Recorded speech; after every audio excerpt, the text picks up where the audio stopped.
I'm Elliot Apple, founder and financial planner of Kindness Financial Planning, and today we're going to talk about illiquid assets received as an inheritance. And the reason that we're talking about this is because I see this often go wrong within families, even well-intentioned families that seemingly get along, but then something happens after death. So let's jump into it. First, what is an illiquid asset? We can think of an illiquid asset as a primary residence. It could be a vacation home. It could be a nice piece of art, a collectible. It could be anything that isn't easily divisible. It's one thing, and typically, although multiple people can own it, it is hard to own jointly with others. And the reason I bring this up is because sometimes people will leave their house or a vacation property or a rental property to multiple siblings. Let's say mom and dad own that throughout life, and that's no problem, but then they go to pass it on to the next generation when they pass away. Well, that poses an issue. Let's say it's going to 3 sisters or 2 brothers or extended family and multiple lines or different generations. It could be a business or a farm. You can see where the planning here starts to get a little complicated. It's one thing if there's 2 people who are married owning a property together or an illiquid asset of some sort. It's another thing when you have multiple family members, each with their own opinions and potentially with their own spouses who also have opinions. And down the road, maybe even children that have their own opinions that may have a stake in it one day.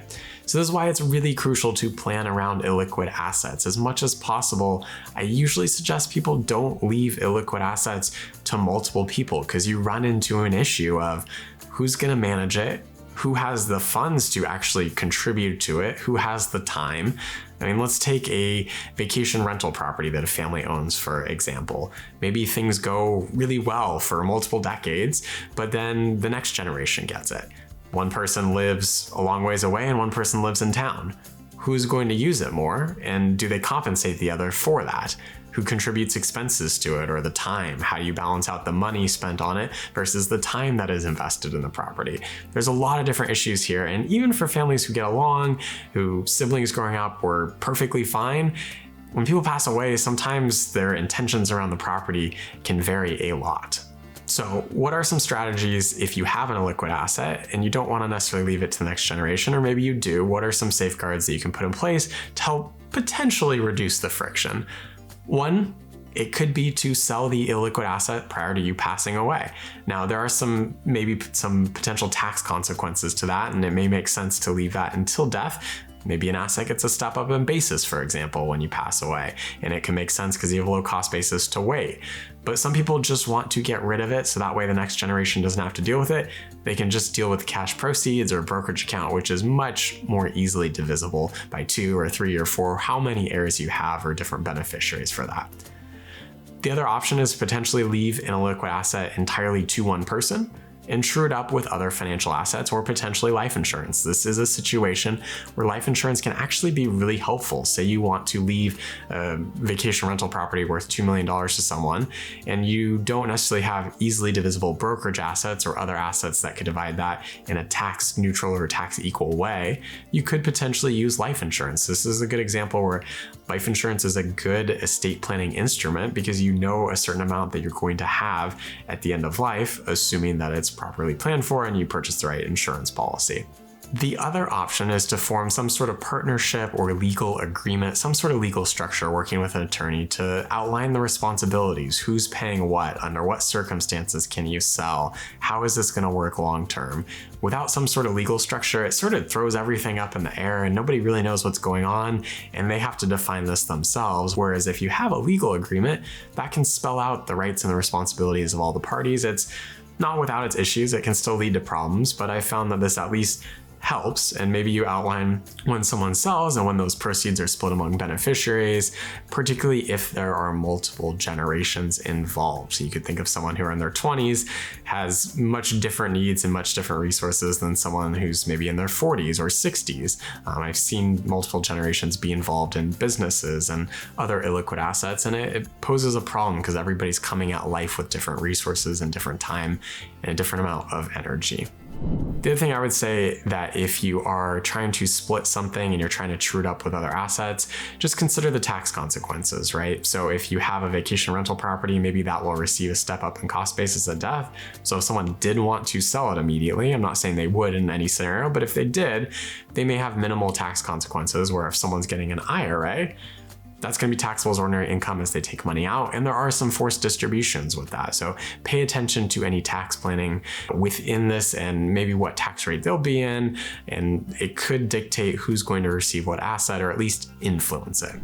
To highlight and show you a little bit more about how receiving illiquid assets can go, I've invited two brothers here who just received a vacation rental property. It's just the two of them. They inherited it. So it's almost as simple as you can get. And let's hear their conversation to see how it goes. Hey brother, it's good to see you. I was thinking this year it'd be really nice to use the family vacation property now that you and I own it. What are your thoughts about that? Hey brother, I was actually thinking, I wanted to bring it up with you. I thought maybe we would sell the property this year. I know you were looking forward to using it with your own family, but I mean, it'd be really nice to sell it. I live 1,000 miles away. What do you mean you want to sell it? You want to sell our vacation property that's been in our family for decades? What? I'm confused. My family and I were going to use it on vacation every year. We were going to go there for the summer and spend the summer there, and I'd work from there, and it'd be amazing. No, but really, I don't think I'll use it much. I mean, I'm 1,000 miles away. My family's ingrained here. We were hoping to use that cash for other things, go on vacation ourselves as a family. What? No, we can't sell it. What are you thinking? I know the memories are important, but it's this new phase of life. My family's not there anymore. We're hoping to do other things with it. It just makes sense to sell it at this point.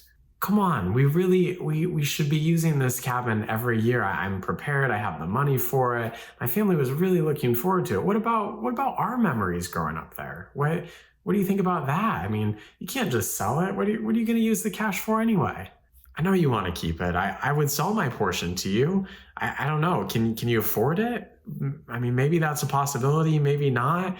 If not, I think we should sell it though, so we can both have the cash and use it for what's best for our family. No, we have to keep it in the family. We must keep it in the family. Mom and Dad wanted us to enjoy this as we enjoyed it while we were kids. There's too much wrapped up in it, too many memories. We have to keep it. I know you and your family were hoping to use this property, but what about my family? What about the cash that it could provide for the memories that my family wants to create through their own vacations? I just think about the amount of maintenance that goes into that property and everything else that goes into it and the time required. And I have to fly out just to help with that. And I mean, that could be a vacation right there I could be spending with my family. Come on, we have to keep it inside the family. I can't be selling it now. I've already told my family that we're going to use this for generations and their kids would get it and they'd get to use it. We just have to keep it. I know it's contentious. I know this is an issue. I wish you could see it from my perspective and what we could do and what the cash would provide for your family. I just think about all the memories that could create as opposed to the time and hassle that goes into this vacation property. I'm fond of the memories, but I feel like it's this new stage of life where we can do something else with it. We're gonna have to talk about this more. I just don't see us coming around to that. I don't see us doing that. I hear you. I guess we'll pick up the conversation later.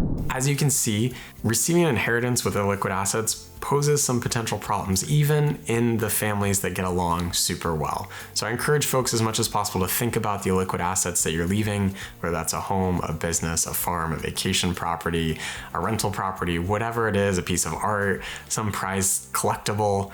Whatever it is, think about it carefully, think about the value, think about the emotional value that it holds, and how best can you split that to reduce conflict when you're no longer here. I'm Elliot Apple, founder and financial planner of Kindness Financial Planning. I hope you've enjoyed this video and take it to heart when you do your own estate planning. If you enjoyed this video, like and subscribe to the channel. Thanks. Take care.